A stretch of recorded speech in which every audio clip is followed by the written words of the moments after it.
Hello hello साथीहरू नमस्ते। आज चाहिँ म च्याउको मोमो बनाउन गइरहेको छु। हेर्नुहोस् है साथीहरू, यी च्याउ केलाउँदैछु। यति धेरै मैले केलाइ पनि सकेँ। कसलाई मनपर्छ यो च्याउ? मलाई चाहिँ असाध्यै मनपर्छ होइन।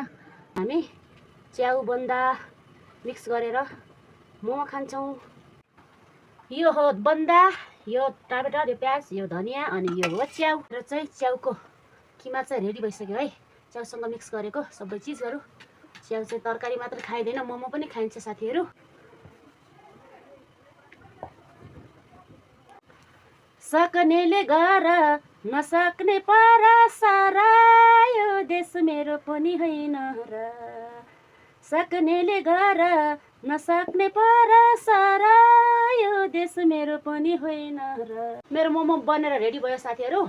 यो स्कुल जाने आमाहरूको जति त हतार त होइन, असाढ मसान्तको कर्मचारीलाई पनि हुँदैन होला क्या साथीहरू। यस्तो हुन्छ के, बाब्रे बाब्रे बाब्रे, सकिँदैन। आमा हुन धेरै गाह्रो छ साथीहरू। गाइस, मेरो मोमो पाकिसक्यो। अब बच्चाहरूलाई खुवाउनु पर्छ।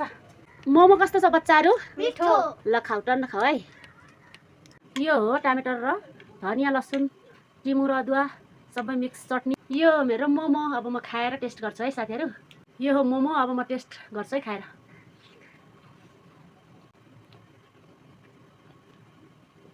वाउ, झक्कास।